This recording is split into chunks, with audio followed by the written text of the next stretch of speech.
నీ వరం ఏంటి అని నువ్వు తెలుసుకోవాలంటే, యథార్థంగా నువ్వు చెక్ చేసుకుంటే, నీకు ఏ పని చేయాలని ఎక్కువ ఇంట్రెస్ట్గా ఉంది, ఆశగా ఉంది అనేది ఒకసారి ఆలోచించుకో. పాటలు పాడాలన్నా, ప్రసంగం చేయాలన్నా, మందిరం పనులు చేసుకుంటూ కూర్చోవాలన్నా, మూల కూర్చొని ప్రార్థన చేసుకోవాలన్నా, ఇతరుల కోసం ప్రార్థన చేయాలన్నా, ఇతరులను పలకరించాలన్నా, ఏది ఎక్కువ నీకు ఇంట్రెస్ట్ ఉందో చూడు.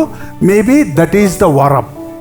రెండోది, ఎవరైనా నువ్వు పాట పాడితే బాగా పాడతావు, మీ ప్రసంగం చేస్తే బాగుంటుంది, మీరు తుడిస్తే భలేగా ఉంటుంది, మీరు వండితే కూర కమ్మగా ఉంటుంది, ఎవరి ఐడియా అయితే? నీ ఐడియా, బ్రహ్మాండమైన ఐడియా అని నువ్వు చేసిన దాన్ని ఎవరైనా మెచ్చుకుంటున్నారనుకో, నీకు ఇష్టమైంది ఇతరులు మెచ్చుకునేది ఒకటైందంటే 50% నీకున్న వరం ఏంటంటే ఆ కోణంలో ఉంది. అదే అంటలేదు, నా కోణంలో ఉంది.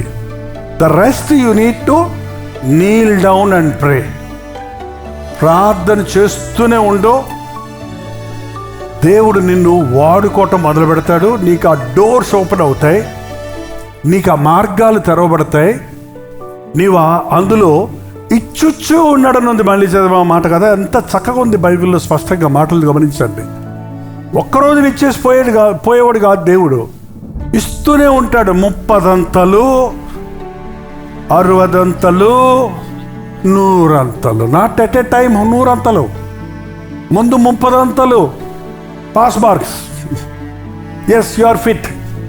బట్ అందులో నువ్వు నమ్మకంగా ఉంటే ఫస్ట్ మార్క్ 60, డబుల్ 30, 60. అందులో నమ్మకంగా ఉంటే 100 అంటే ఇంకా అన్లిమిటెడ్.